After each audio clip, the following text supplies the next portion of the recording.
La revue de presse avec vous, Hélène Frade, rebonjour. Et à la une des grands quotidiens, notamment espagnols, Pedro Sánchez, un Premier ministre espagnol dans la tourmente, chaque jour un peu plus cerné par les affaires, Hélène. Et nouvel épisode du feuilleton judiciaire qui n'en finit plus, effectivement, d'éclabousser le chef du gouvernement, Pedro Sánchez.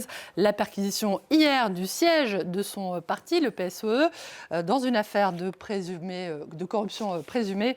D'après El País, les juges soupçonnent des responsables socialistes d'avoir cherché à torpiller les procédures judiciaires qui ciblent leur parti et ou le gouvernement. La caisse du PSOE a financé l'offensive contre les juges qui gênent, les juges gênants, titre ce matin La Razón, quotidien de droite pour qui visiblement la messe est dite. Le journal dénonce, je cite, le spectacle des arrestations, des poursuites, des mises en examen, des descentes de police et des perquisitions qui ternissent chaque jour un peu plus l'honneur perdu du socialisme espagnol. Le très à droite ABC accuse Pedro Sánchez d'être responsable de toute la corruption. Toda la corrupción es de Sánchez. D'après le quotidien, le choix du Premier ministre de se maintenir au pouvoir déshonore la fonction qu'il occupe, surtout depuis la mise en examen pour trafic d'influence de celui qui fut son principal inspirateur, José Luis Zapatero, l'ancien Premier ministre socialiste.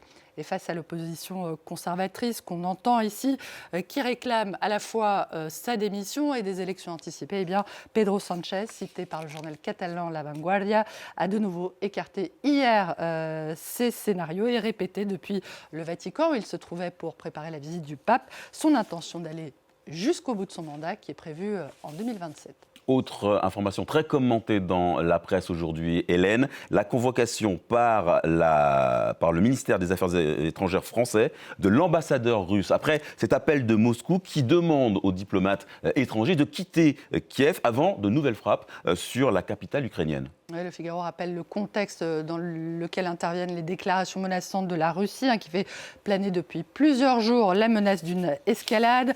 La Russie pourrait-elle frapper plus fort? C'est en tout cas ce qu'elle veut. Que pense l'Ukraine? Le New York Times relève que ces déclarations belliqueuses interviennent alors que Moscou est à la fois bloqué sur le champ de bataille et à la table des négociations.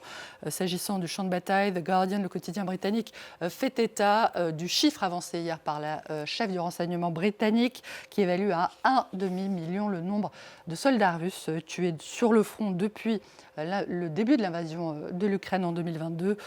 Quant aux négociations, on le sait, elles sont au point mort. Les Échos font état, vous le voyez, des efforts des Européens pour trouver leur place dans d'éventuelles futures négociations et pour désigner une personnalité européenne qui puisse négocier avec la Russie. La question devrait être d'ailleurs évoquée aujourd'hui lors d'une réunion à Chypre des ministres européens des Affaires étrangères. Alors, la Russie, on l'a vu embourbée en Ukraine, mais Moscou poursuit sa guerre hybride ailleurs en Europe, Hélène. Politico revient sur le parcours de Ksenia Fedorova. C'est l'ancienne présidente de la télé RT Russia Today France, qui n'existe plus aujourd'hui. La version européenne du site américain la présente comme un visage familier des émissions d'infos de l'empire médiatique de l'homme d'affaires d'extrême droite Vincent Bolloré, intervenant régulièrement à la fois sur la télé CNews et sur la radio Europe 1, où ses commentaires pro-russes, je cite, alimentent l'inquiétude à l'approche de la présidentielle en France.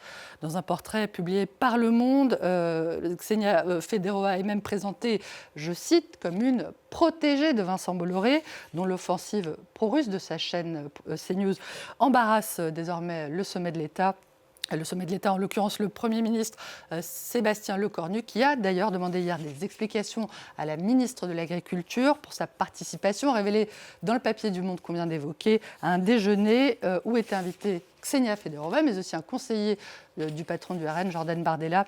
D'après Libération, Annie Genevard, qui est connue pour son positionnement catho-conservateur, notamment contre le mariage pour tous, dément tout soutien à ces personnalités. Et on en vient, Hélène, à cette effervescence qui gagne les supporters du PSG à l'approche de la finale de la Ligue des Champions. Ouais, au-delà des fans parisiens, les champions d'Europe en titre suscitent un énorme élan populaire ici en France, d'après l'équipe. En attendant la rencontre de samedi face à Arsenal, le Parisien annonce un dispositif de sécurité maximum, notamment 8000 policiers à Paris.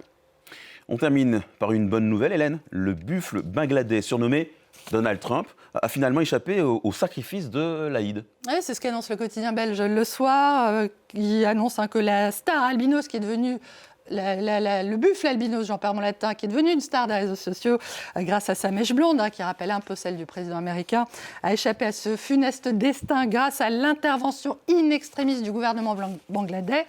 Trump le buffle et non le mufle, qui devrait rejoindre le zoo national. Son directeur annonce lui avoir réservé un petit abri spécial, un gardien particulier, après une quarantaine de semaines.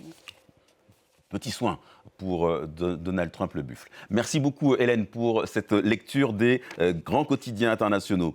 On va parler maintenant de ce plan B, une autre solution pour trouver de l'eau dans les régions sèches. Je parle